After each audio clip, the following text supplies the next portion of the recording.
Chapter 2. After a time of wandering, Joseph came to the long valley called Nuestra Senora, and there he recorded his homestead. Nuestra Senora, the long valley of Our Lady in Central California, was green and gold and yellow and blue when Joseph came into it. The level floor was deep in wild oats and canary mustard flowers. The river San Francisquito flowed noisily in its bouldered bed through a cave made by its little narrow forest. Two flanks of the coast range held the valley of Nuestra Senora close, on one side guarding it against the sea, and on the other against the blasting winds of the great Salinas Valley. At the far southern end, a pass opened in the hills to let out the river, and near this pass lay the church and the little town of Our Lady.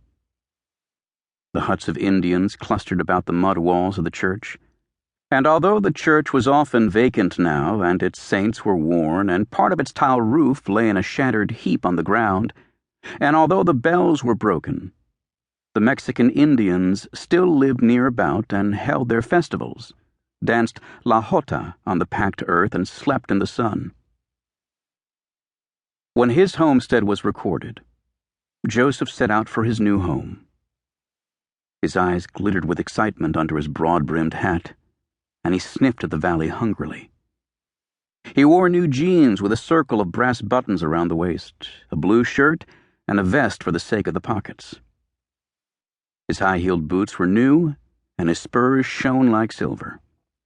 An old Mexican was trudging painfully into Our Lady. His face lighted up with pleasure when Joseph drew near. He removed his hat and stepped aside. "Is there a fiesta someplace?" he asked politely. Joseph laughed with delight. "I have 160 acres of land up the valley. I'm going to live on it." The old walker's eyes lighted on the rifle, which in its scabbard lay snugly under Joseph's leg. "If you see a deer, senor, and if you kill that deer, remember old Juan."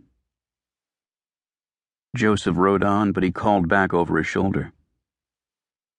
"When the house is built, I'll make a fiesta. I'll remember you then, old Juan."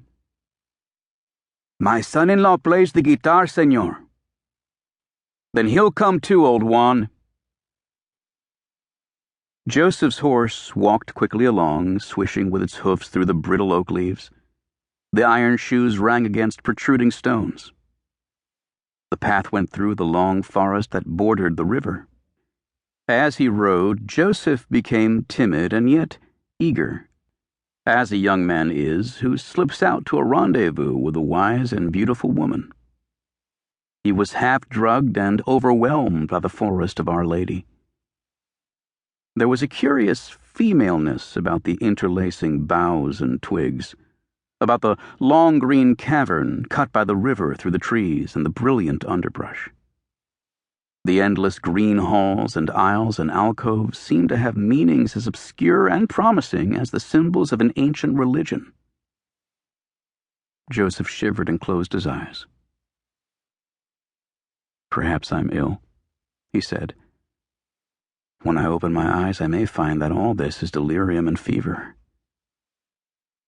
As he rode on and on, the fear came upon him that this land might be the figure of a dream which would dissolve into a dry and dusty morning. A manzanita branch whipped his hat off and dropped it on the ground, and when Joseph dismounted, he stretched his arms and leaned down to pat the earth with his hand. There was a need in him to shake off the mood that had fallen upon him. He looked up to the treetops where the sun flashed on trembling leaves, where the wind sang huskily. When he mounted his horse again, he knew that he could never lose the feeling for the land.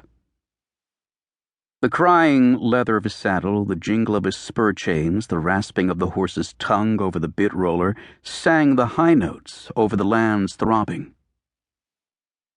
Joseph felt that he had been dull, and now suddenly was sensitized, had been asleep, and was awakened.